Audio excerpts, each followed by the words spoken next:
Let's have a chat about risk and risk assessment. And I bet you guys can't wait, can you? You lucky little chaffinches. First of all, I want to take the concept of risk and I want to break it into two groups before we get into the real details here. And the first group I want to talk to you about is the notion of real risk. Okay, and when we're participating in sport, physical activity, there are things that are genuinely possible risks for you. And you know, you're not going to be too surprised by this. When we play sport, we can suffer an injury.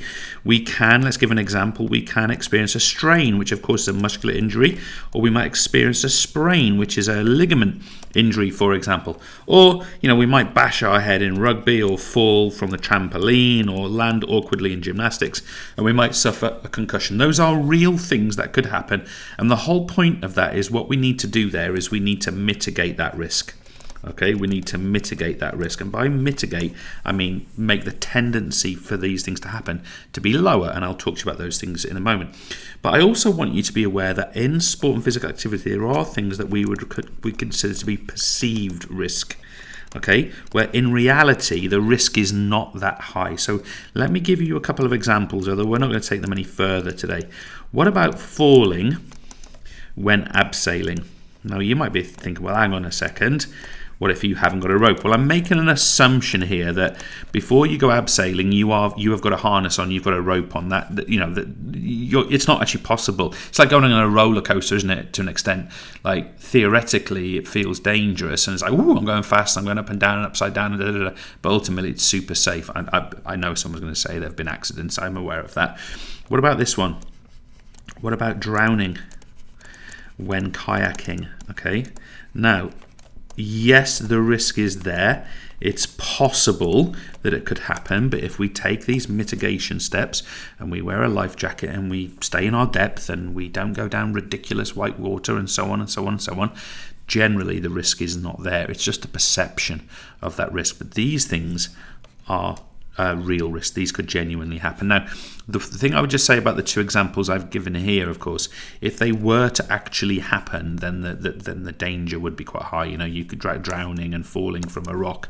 I mean, those are going to damage your health, right? But the point is, they're not going to happen. We get the sense of risk, but it's actually not that real. Now, that's all well and good. Let me introduce you to a few environments I reckon you might be roughly familiar with.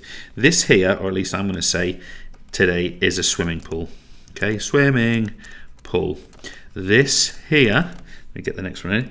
This is some kind of indoor sports hall. So I'll just call this a sports hall. And by the way, I hope you like my drawings. I spent some time. This one here is like a fitness center or a gym. Okay, so fitness center or a gym. And this one here, is, we call this an artificial pitch, right? So this is an artificial pitch. I like my fog in this one, you've noticed. Artificial sort of 3G, 4G type environment. And finally, this one here is an outdoor pitch. So it's let's call this a grass pitch. Okay, so let's call this some kind of grass pitch. Now, the reason I've brought these in front of you is that what I'm going to go through now in terms of strategies to reduce risk, I want you to potentially apply them to these 5 different environments. I'll mention them as we go, but ultimately you need to be able to apply them to those different environments. But what I do want to do here, folks, just to be crystal clear, is I want to talk about strategies that we can use in sport and physical activity to mitigate. Strategies to reduce risk. I mean, that literally defines what mitigation means. To reduce risk and severity of injury. Okay, and severity of injury. So what can we do to make sure that, that we've got this real potential risk of someone could get injured? Well, how can we minimize that? And I want to break it down ultimately into 1, 2, 3, 4, 5, 6 groups, to count them quickly there. So over here, group 1, we could consider protective clothing and equipment. Okay, let me do it like that. I'm just going to put equip. Okay, so we could consider protective clothing and equipment. What do we mean by this? Well, that could be padding. Think about things like shin pads and shoulder guards and various things. Head guard, for example. We could be talking about shields. I'm thinking particularly about something like a gum shield would be an excellent example. What about environments where cushioning happens. Now, obviously, if we just pause there a second, things like gum shields are going to be really relevant, like here for hockey, for example. Something like cushioning could be really helpful on these netball posts, which are on here, for example. Okay, we can get the idea that those would be relevant. We've got cushioning, any kind of, you think about mats, crash mats, this kind of environment would be really good.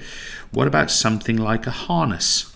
Okay, maybe for some indoor trampolining, we use a harness, for example. And what about in the swimming pool? We might use things like floats and buoys, okay? So we can use that sort of protective clothing and equipment. But I want you to focus on padding and shields, and think of almost like a helmet or a head guard as a kind of shield. You might want to include that there, but it kind of also mixes into number 2, which I'm going to talk to you about now. And number 2 is clothing and footwear, and really appropriate clothing and footwear is what we're talking about here. The right appropriate clothing, or the right footwear and clothing should help to reduce the risk and severity of injury. So think about environments where we might have some kind of spikes or studs. I mean, our outdoor pitch is a really good example, but would we use studs on here? Yes. Would we use studs here and here and here and even here? I mean, there are some artificial surfaces that you can use studs on. There aren't that many, but the answer is no. Okay, so studded boots, but of course it helps slipping when you're on a wet grassy surface. What about for that 4G or that 3G pitch? What about Astro shoes? Helping with grip, and they're really useful. Another one I think is nice here is the idea of wicking clothing. By wicking, we mean clothing that will, sort of technical clothing that will remove moisture away from the skin, and it prevents us getting prevents us carrying too much fluid in our clothing, but it also means once we stop, we don't get really cold because the clothing is not very, very cold. And on the other side, what about layers? Okay, using layers that can then come off in cold environments. And again, if we've got our 2 outdoor environments here and here, we've got the idea here of sort of like a base layer might help in very wintry conditions in the UK, for example. But don't forget about things like gloves. If you're doing things like weightlifting, that kind of thing could be useful. Let's look at number 3. Make this a nice sort of lilac-y purple. Number 3, what we're going to look at, we're looking at lifting and carrying of equipment. Lifting and carrying. I'm just going to leave that there. Lifting and carrying. I'm talking about the safely moving equipment. So let's just remind ourselves, someone who's lifting something heavy, let's say a 5-a-side goal in an AstroTurf, they need to bend their knees. They need to hold a straight back. Maybe they need to have somebody to carry the other end, that kind of thing. But also, I mean, it's a real super important point, but people should follow guidelines. If you're lifting something heavy, let's talk about football goals or netball posts or something like that. People should follow the guidelines of how that's done. And if we are in a gym and we are doing some kind of bar work or whatever, don't forget the notion of a spotter. If someone's lifting some heavy weights, they can have a spotter. A spotter is someone who's there to sort of grab the weight in case of emergency. That's a nice one to consider. Let's go green for number 4 down here. Number 4, we are talking here about maintaining hydration. All right, and it's a fairly simple point, this one, guys. Drink water. Okay, that's what performers should be doing. Now, which of these environments might that be kind of riskiest in? Let's have a look. So we've got drink water up here. Well, I would sort of highlight the swimming pool here. One of the things that's kind of weird about the swimming environment is you get very, very sweaty inside the water. You get very hot. You're working hard, but you don't necessarily notice it. The thirst level seems to be quite different. Therefore, having water available near the pool is important. We tend to have it here. We tend to have it here. We tend to have it here. We tend to have it here, don't we? Just don't forget that one. It's kind of important. I mean, it's no different, but I just want to maybe mention that point. So there's number 4. Let's go to number 5. We'll do this one in white. Number 5, what have we got here? We've got always participate in a warm-up and cool down. Okay, we look at this elsewhere in our studies, but of course this can really help to reduce the tendency for injury. Okay, so it helps to prevent injury, or I suppose it could help to reduce the severity too, but also I think this is a really important one.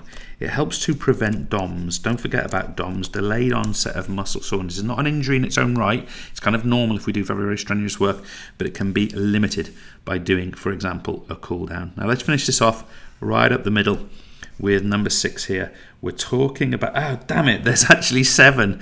No, I screwed it up. We've got the idea of following rules. I didn't leave myself any space either. So if we follow the rules, it down arrow reduces risk. Okay, so we're less likely to suffer some kind of dangerous incident, and it reduces down arrow foul play. So following the rules helps with protection. And where the hell am I going to put number 7? I'll go for sort of a purple.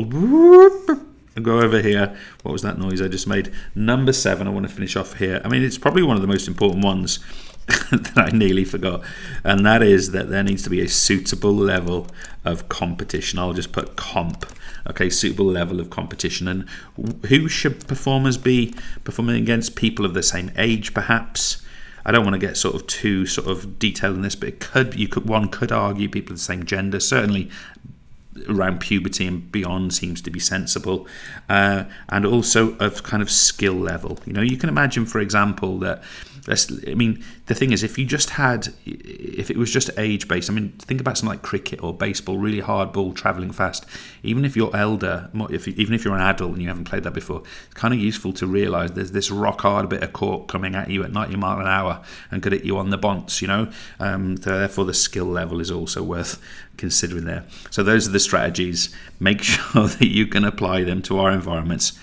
That is the lot of us.